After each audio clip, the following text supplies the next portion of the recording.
요한복음 4장 14절 말씀 우리 한 목소리로 합독하도록 하겠습니다. 내가 주는 물을 마시는 자는 영원히 목마르지 아니하리니 내가 주는 물은 그 속에서 영생하도록 솟아나는 샘물이 되리라. 아멘. 오늘 비가 오고 있는 와중에서도 주의 전에 나온 여러분 한 분 한 분을 주님의 이름으로 축복합니다. 우리 함께 옆에 계신 분들, 또 우리 앞뒤에 계신 분들과 우리 같이 함께 인사했으면 좋겠습니다. 잘 오셨습니다. 축복합니다.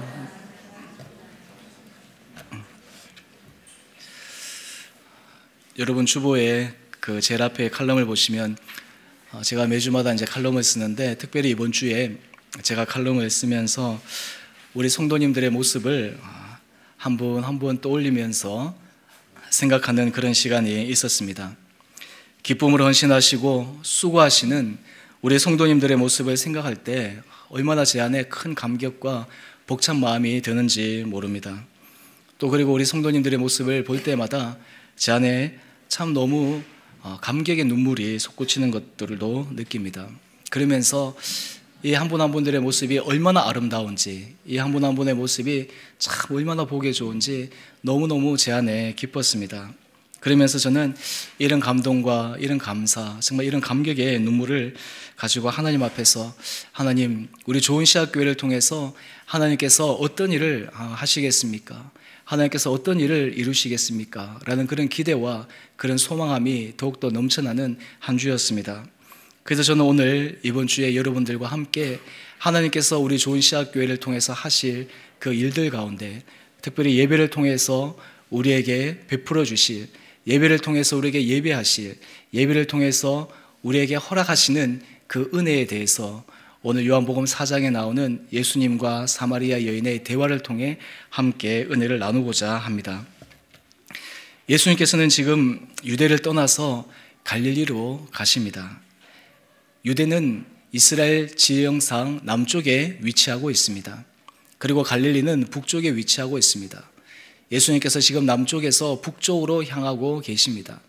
그리고 이 남쪽에서 북쪽 갈릴리로 향하는 그 즈음에 중간 지점인 사마리아라고 하는 지역이 있습니다.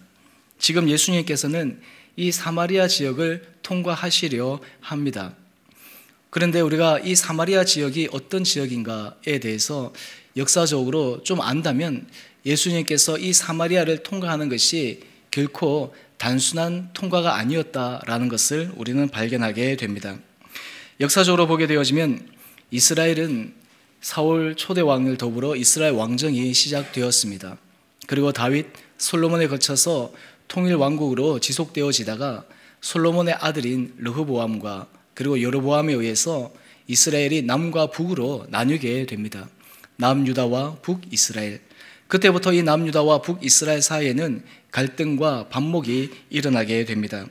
급기야는 BC 722년에 북이스라엘이 아수르에 멸망당합니다.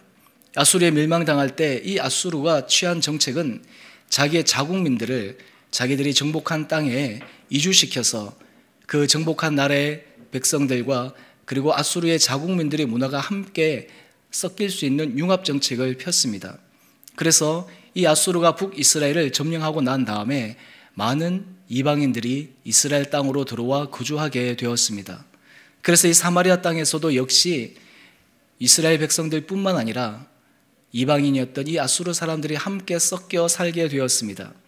그런 시기로 인해서 이 땅에 사람들이 피가 섞이게 되고 서로가 서로에게 혼혈이 되어지는 그런 상황이 일어났습니다.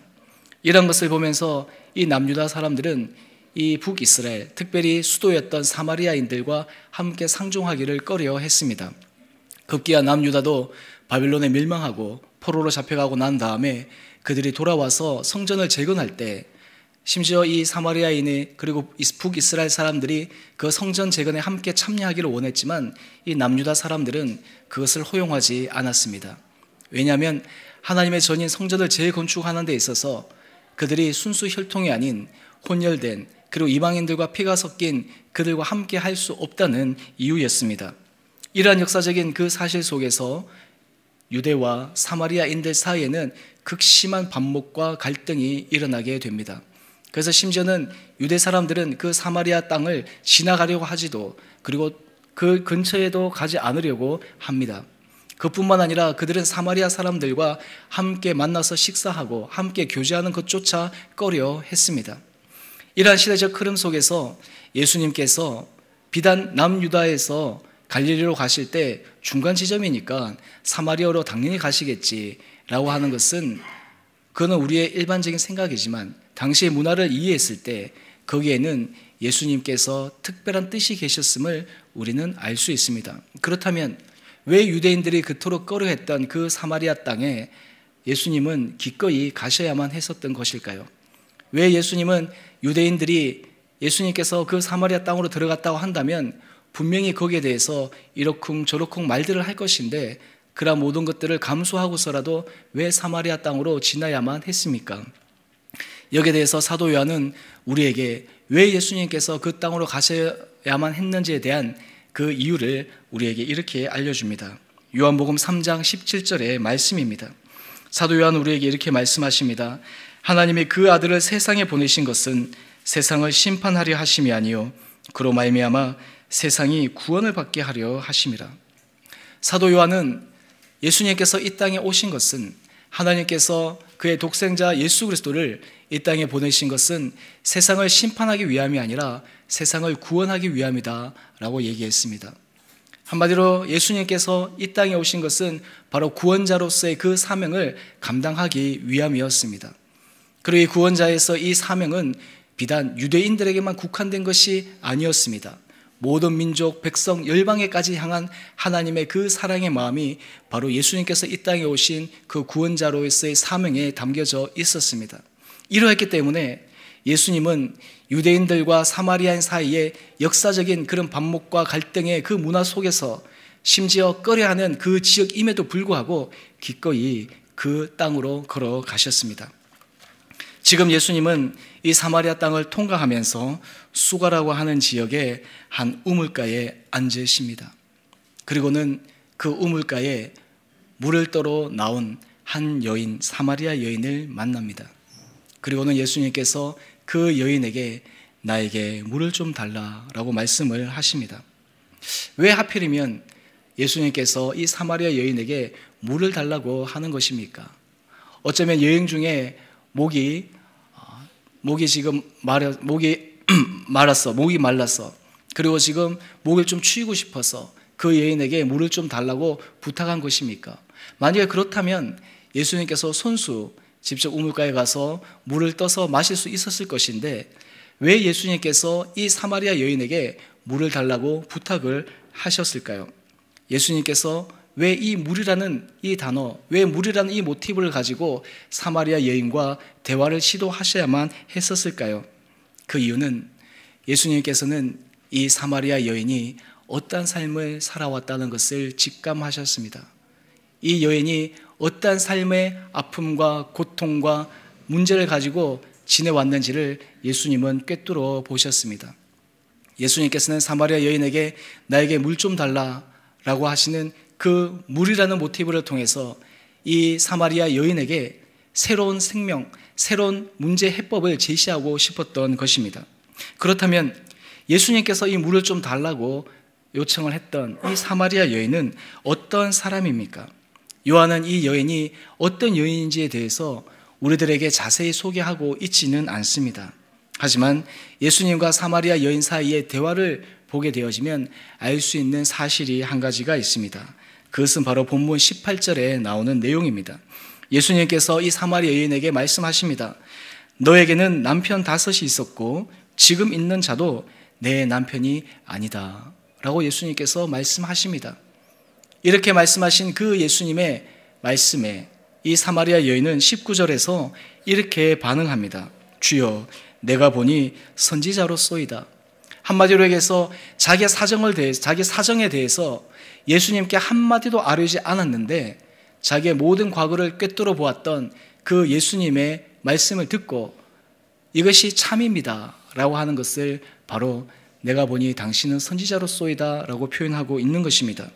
이런 사실에 비추어 볼 때 이 사마리아 여인은 과거에 남편이 5명이 있었던 여인이었습니다. 또한 동시에 지금 함께 살고 있는 그 사람도 남편이 아닌 것입니다.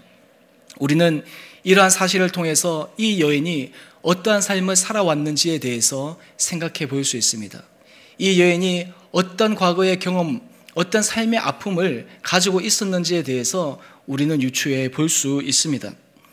우리는 이 남편 다섯이 있었다라는 이 여인의 삶을 통해서 이 여인의 삶의 아픔을 한마디로 규정한다면 바로 상실을 경험한 여인이다.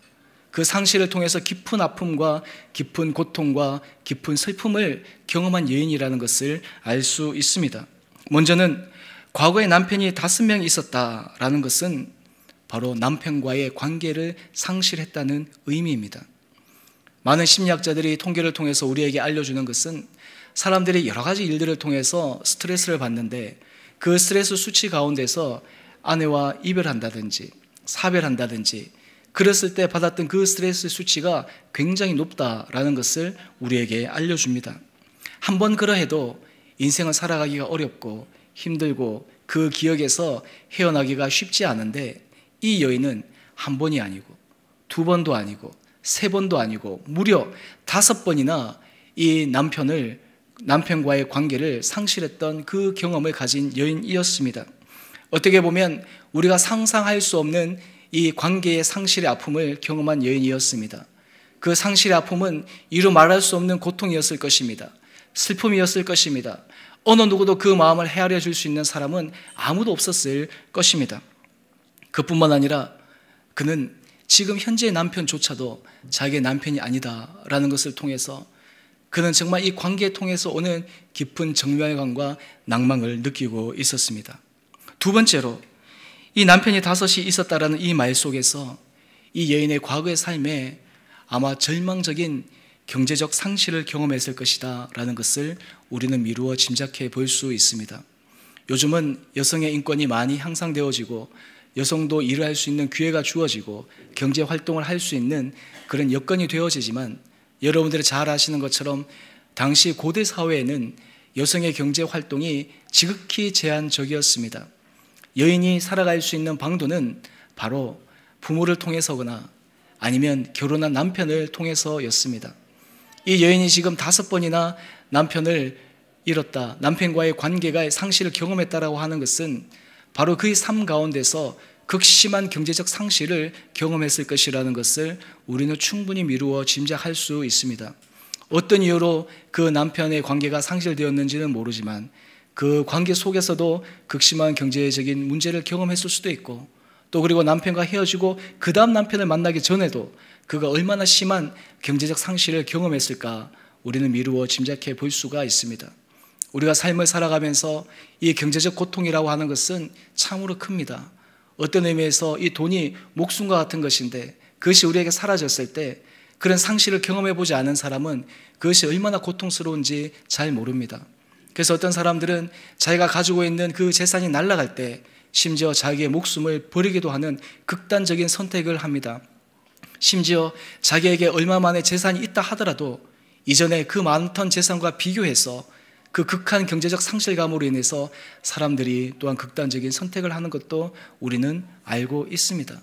이 여인이 그러했습니다. 이 사마리아 여인은 남편이 5이 있었다라는 그 말 속에 그의 과거의 삶 속에 얼마나 극심한 경제적인 아픔과 상실을 경험했는지를 우리는 미루어 짐작할 수 있습니다. 또 마지막 3번째는 이 남편이 있었다라는 말 속에는 통상적으로 당시 시대적 여인에게 요구한 정결한 여인 그리고 정절을 소중히 여기는 고대 사회 사람들의 기대치에 대한 상실을 이 여인은 경험했습니다. 우리가 살아가면서 참으로 어려운 것 중에 하나는 자녀들은 부모의 기대치를 충족시켜주지 못했을 때 극심한 상실감을 경험합니다. 관계에서도 나에게 원하는 그 기대치를 내가 충족시켜주지 못했을 때 그 기대치에 대한 상실감을 경험합니다. 한마디로 해서 자기 존재에 대해서 회의감을 느끼게 됩니다. 내가 정말 소중한 사람인가? 내가 정말 가치 있는 사람인가? 내가 귀중한 사람인가에 대해서 극심한 고통을 경험합니다. 이 사마리아 여인이 그러했습니다. 여인으로서 그가 정말 정절을 지키며 순결하며 하나님 앞에서 사람들 앞에서 정말 깨끗하게 살아가고 싶은 마음이 왜 그 여인에게 없었겠습니까? 어떤 이유에서건 어떤 연구 해석은 알 수는 없었지만 이 여인이 겪었던 그 파란만장한 자기의 과거의 그 삶, 남편이 5명이나 있었다라는 그런 삶을 통해서 그는 당시 사회적 기대치를 충족시키지 못했다라는 그 상실감으로 말미암아 그는 아마 극적인 내적인 자기의 존중감, 그리고 자기의 자신에 대한 가치에 대해서 심한 상실감을 경험했을 것입니다. 이러한 사마리아 여인이 경험한 과거의 상실감, 아픔, 고통, 이것을 우리가 한마디로 요약한다면 어떻게 그것을 표현할 수 있었겠습니까? 그인의 현재 상태의 모습을 표현한다면 어떻게 우리는 묘사할 수 있겠습니까? 아마도 이 여인의 상태를 우리가 한마디로 묘사한다면 바로 그 여인의 삶은 목마른 삶이었다. 그 여인의 삶에는 목마름이 있는 삶이었다라고 우리는 얘기해 볼 수 있습니다. 그런 의미에서 왜 예수님께서 이 사마리아 여인에게 나에게 물 좀 달라라고 말씀하시면서 이 여인과 대화를 이어가셨을까? 바로 예수님께서는 이미 이 여인과 대화하기 전에 이미 그 여인이 갖고 있었던 깊은 이 상실감을 통한 삶의 목마름을 예수님께서는 이미 간파하고 계셨습니다. 그래서 예수님께서는 이 물이라는 모티브를 사용해서 그 여인의 목마름, 그 여인의 갈급함을 채워줄 수 있는 길이 어디에 있는지를 알려주고 싶어 했을 것입니다. 그래서 예수님께서는 그 여인에게 말씀하십니다. 오늘 우리가 읽었던 본문 14절의 내용입니다. 예수님께서 그 여인에게 말씀하시기를 내가 주는 물을 마시는 자는 영원히 목마르지 아니하리니 내가 주는 물은 그 속에서 영생하도록 솟아나는 샘물이 되리라. 예수님께서 이 여인에게 이 말씀을 들려주신 것은 이제 더 이상 목마름, 갈급함, 상실, 고통, 아픔으로 인해 일어나는 그 모든 삶의 문제들이 예수 그리스도의 은혜와 하나님의 놀라운 축복으로 말미암아 새롭게 생명수로 말미암아 치유되고 회복되어지고 그리고 새로운 길이 열릴 수 있다는 것을 이 여인에게 알려주셨습니다. 그를 통해서 이 여인에게 어떤 변화가 일어났습니까? 오늘 본문 28절에 보게 되어지니까 여인은 물동이를 버려두고 동네로 들어가서 사람들에게 말하기를 내가 그리스도를 만났다 라는 그런 삶의 변화를 보입니다. 삶의 목마름으로 지쳐있는 그녀에게 과거의 상실과 아픔과 고통으로 삶의 낭만과 좌절과 절망에 빠져있던 그녀에게 예수님께서 말씀하신 영원히 솟아나는 이 생명수 대신 그 샘물을 이 여인이 경험함으로 말미암아 이 여인은 지금 생명력 넘치는 삶을 우리들에게 보여줍니다. 사람들에게 달려가서 내가 그리스도를 만났다, 내가 예수를 만났다, 와서 보라 라고 하는 놀라운 삶의 생동감 있는 변화를 우리들에게 보여줍니다. 오늘 이러한 사마리아 여인의 변화를 보면서 오늘 우리들의 삶을 보게 되어지면 우리들의 삶에도 어쩌면 이러한 사마리아 여인처럼 갈급한 목마름이 있습니다. 어쩌면 이 사마리아 여인이 경험했던 깊은 관계의 상실감으로, 어쩌면 사회적 기대치에 대한 그 상실감으로, 어쩌면 경제적 상실감으로 우리는 목마른 삶을 살아가고 있을지 모릅니다. 그러면서 이 목마른 삶 가운데 어떻게 하면 이 갈급함을 해결할 수 있을까? 어떻게 하면 이 갈급함이 해결될 수 있을까? 이러한 방법, 저러한 방법을 찾아서 시도해 보았지만 그럼에도 불구하고 좀처럼 완전히 완벽히 해결되지 않은 그 상황 가운데서 오늘 이 목마름이 어떻게 해결될 수 있을까에 대한 그 질문과 그 의문이 우리 가운데 들 수 있습니다. 오늘 예수님께서는 이 사마리아 여인에게 내가 영생하도록 솟아나는 샘물이 되겠다라고 말씀하시는 이 예수님의 음성은 비단 사마리아 여인에게 들려주시는 말씀이 아니라 오늘 인생 가운데서 목말라하며 갈급해하며 삶의 상실감과 고통과 아픔에 젖어 있는 어쩌면 우리들에게도 주님께서 들려주시는 말씀일 것입니다. 예수님께서 우리에게 허락하시는 이 영원히 솟아나는 이 생명수를 우리가 경험하게 되어지면 우리 안에 있는 관계의 상실감, 그리고 사회적 기대치에 대한 상실감, 경제적 상실감을 통한 우리의 깊은 목마름이 해결받을 수 있을 것입니다. 그렇다면 어떻게 우리가 이 영원토록 솟아나는 이 생명수 샘물을 경험할 수 있겠습니까? 어떻게 영원히 솟아나는 이 샘물을 맛볼 수 있겠습니까? 어떻게 이 영원히 솟아나는 샘물 되시는 예수님을 만날 수 있겠습니까? 그것은 바로 하나님께 참되게 예배드림으로 예수님을 만날 수 있습니다. 오늘 요한복음 4장 23절에 예수님은 이렇게 말씀하십니다. 아버지께 참되게 예배하는 자들은 영과 진리로 예배할 때가 오나니 곧 이때라. 아버지께서는 자기에게 이렇게 예배하는 자들을 찾으시느니라. 참되게 예배한다는 것은 예배를 통해서 우리에게 임재하시는, 우리에게 다가오시는, 우리에게 손 내미시는, 그리고 우리의 손을 잡아주시는 하나님의 만나기를 온전히 사모하는 마음으로 주님 앞에 나가는 것을 말합니다. 예배란 무엇인가에 대해서 우리는 여러 가지로 정의할 수 있습니다. 하지만 그 여러 가지 정의 가운데서 우리가 한마디로 정의하라고 한다면 예배는 바로 만남이다. 누구와의 만남이냐? 예배는 바로 하나님과의 만남입니다. 예배는 예수님과의 만남입니다. 왜 하나님과의 만남과 예수님과의 만남이 그토록 중요한 것입니까? 이유는 바로 예수님이, 하나님이 영원히 솟아나는 생명수 되시는 샘물이기 때문에 그러합니다. 영원히 솟아나는 샘물 되신 그 예수님을 우리가 예배를 통해서 만날 때 우리 인생의 목마름, 우리 인생의 갈급함들이 해결받을 수 있다라고 하는 것입니다. 저는 우리 예배를 드릴 때마다 하나님께서 주시는 이런 놀라운 생명수 되시는 샘물을 여러분들이 맛보게 되시기를 주님의 이름으로 축원드립니다. 우리는 보통 예배라고 생각하면 설교가 예배다라고 생각하시는 분들이 많으시겠지만 실제로 예배는 오늘 여러분들 순서에 보시는 것처럼 이 예배의 부름부터 시작해서 축도까지 모든 순서 하나하나가 바로 예배입니다. 저는 개인적으로 이 예배 사회를 보면서 또 새벽 기도의 예배를 인도하면서 수요 예배, 금요 기도에 참석하면서 느끼는 것은 하나님의 임재, 하나님께서 강한 임재, 하나님께서 저뿐만 아니라 우리 성도들에게 임하시는 그 놀라운 하나님의 임재를 경험할 수 있습니다. 제가 주님 앞에 나와서 기도할 때마다, 예배 자리에서 하나님 앞에 나갈 때마다 하나님께서 늘 제게 벅찬 감격으로 다가와서 말씀하십니다. 저를 위로하십니다. 저에게 소망을 주십니다. 저에게 희망을 주십니다. 우리 힘과 능력과 우리의 달란트로는 부족하지만 하나님께서 우리를 통해서, 우리 좋은 시학교회를 통해서 하나님께서 하실 그 일을 이루시겠다고 주님은 끊임없이 말씀하십니다.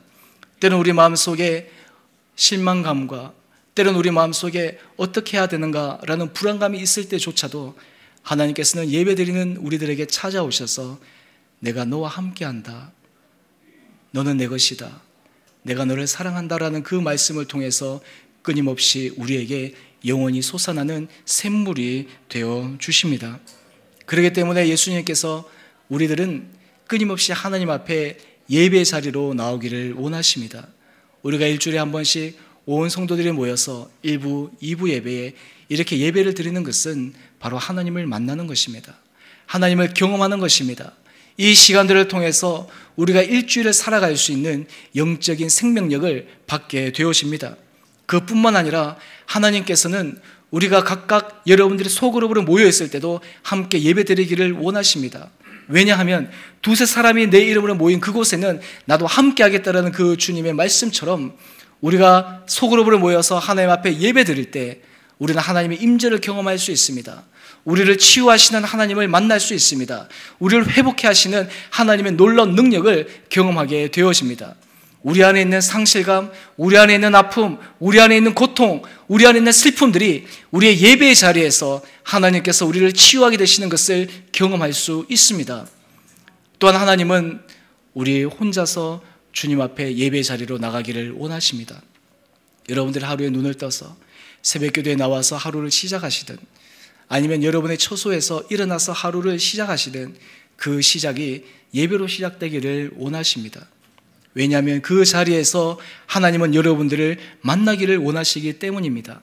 하루를 살아가는 그 하루를 살아가는 힘이 우리로부터 나오는 것이 아니라 전적으로 하나님에 의해서 주어진다는 것을 우리가 믿기 때문에 우리의 갈급함을 채울 수 있는 분은 오로지 한 분 예수 그리스도밖에 없다는 것을 우리들이 고백하기 때문에 날마다 예배 자리로 나오기를 원하십니다.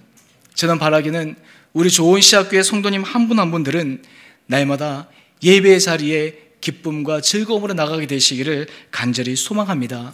이 예배 자리를 통해서 영원히 솟아나는 샘물 되시는 예수 그리스도를 체험하게 되는 은혜가 있게 되기를 간절히 소망합니다. 저는 우리 예배를 위해서 늘 기도하며 우리 중보기도 팀장님을 비롯해서 기도팀이 늘 기도하는 것은 하나님, 이 예배를 통해서 우리 성도들이 주님을 경험하는, 정말 하나님의 임재를 경험하는 놀라운 예배 시간이 되게 하여 주시옵소서. 한 분 한 분들에게 찾아오시는 그 하나님의 손길을 체험할 수 있도록 하여 주시옵소서. 마음의 상실감들이 치유가 되어지고 마음의 아픔들이 회복되어지고 마음의 고통들이 싸매어지는 그 놀라운 은혜가 바로 이 예배의 자리에서 일어날 수 있기를 주님 앞에 간구하며 이 예배를 준비하고 있습니다. 저는 우리 좋은 시학교의 성도님 한 분 한 분들이 이 예배를 통해서 그런 놀라운 은혜를 경험하게 되시기를 주님의 이름으로 축원드립니다. 예배를 통해서 우리에게 찾아오시는 예수님을 만남으로 우리에게 영원히 솟아나는 그 샘물을 날마다 경험하게 되시기를 간절히 소망합니다. 예배를 통해서 생명수 샘물 되시는 예수님을 경험할 수 있다면 우리는 어떻게 해야 합니까? 우리는 날마다 기대함으로 예배의 자리로 나아가야 합니다. 다른 말로 하면 예배 드리는 것을 즐거워해야 합니다. 예배 드리는 것을 즐겨야 합니다. 여러분이 혼자 집에 있을 때 예배 드리는 것이 의무가 아닌 즐거움이 되어야 합니다. 함께 모여서 같이 마음을 나누고 같이 자기의 삶을 서로가 쉐어하는 것도 좋지만 우리가 하나님 앞에 예배 드리는 그 즐거움이 우리 안에 있어야 합니다. 또는 우리 온 성도들이 일주일에 한 번 우리가 주 앞에 와서 함께 모여서 예배 드리는 이 예배의 자리를 사모해야 합니다. 이 예배의 자리에 기쁨과 즐거움으로 나올 수 있어야 합니다. 그러기 위해서 우리에게 필요한 두 가지의 자세가 있습니다. 첫 번째는 죽음을 준비하는 자세입니다. 두 번째는 현실을 즐길 수 있는 자세입니다.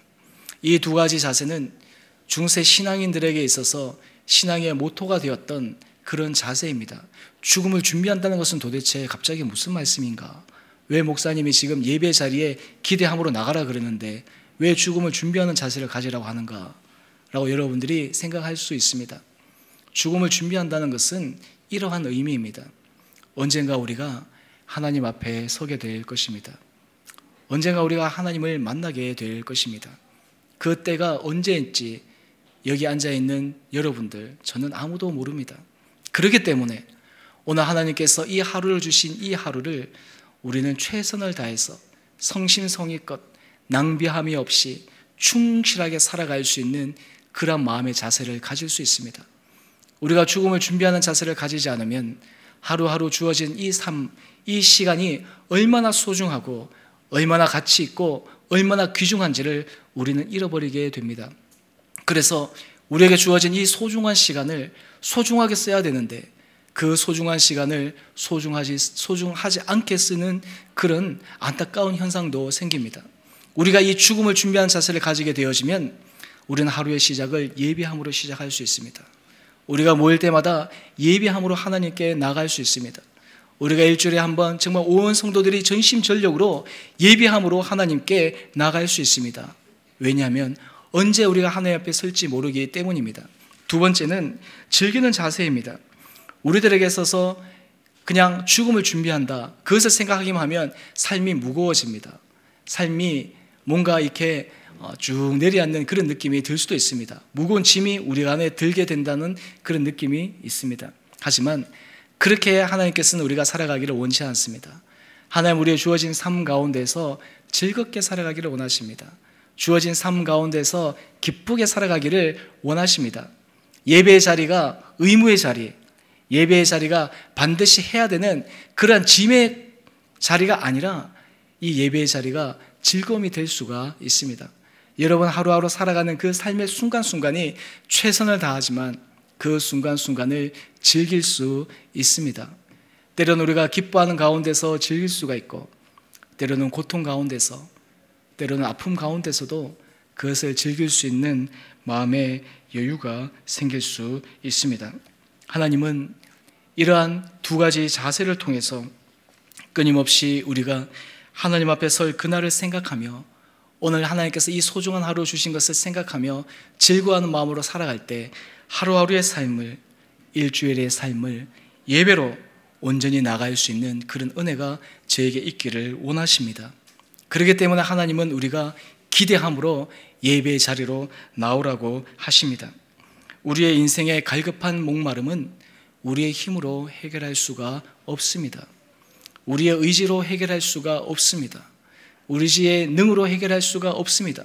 부분적으로는 해결될 수 있지만 계속한 그 인생의 목마름, 갈급함은 남아 있습니다. 이러한 목마름을 온전히 해결하여 주고 그것을 해결하여 주실 분은 오로지 한 분 하나님 예수 그리스도이심을 저희들이 믿습니다. 그렇기 때문에 우리는 예배 자리로 나아갑니다. 왜냐하면 이 예배 자리를 통해서 우리가 하나님을 경험할 수 있기 때문입니다. 이 예배 자리를 통해서 우리가 예수님을 만날 수 있기 때문입니다. 어떠한 현실의 갈급함 속에서도 그 예배를 통해서 우리 안에 찾아오시는 그 주님의 은혜로 말미암아 우리 인생의 목마름이 해결되는 것을 경험할 수 있습니다. 저는 우리 좋은시학교의 성도님들이 늘 예배를 통해서 날마다 주님 앞에 나가게 되기를 간절히 소망합니다. 그래서 예배를 통해서 주님이 주시는 영생하는 샘물을 맛봄으로써 여러분의 인생에서 관계의 목마름, 물질의 목마름, 건강의 목마름, 사람들에 대한 실망의 목마름, 진로에 대한 목마름, 미래에 대한 목마름, 자녀의 아픔에 대한 목마름, 직장 생활에서의 목마름, 우리의 비전에 대한 목마름에 하나님께서 온전히 해결해 주시는 은혜가 여러분의 삶 가운데 차고 넘치시게 되기를 다시 한번 주님의 이름으로 축원드립니다.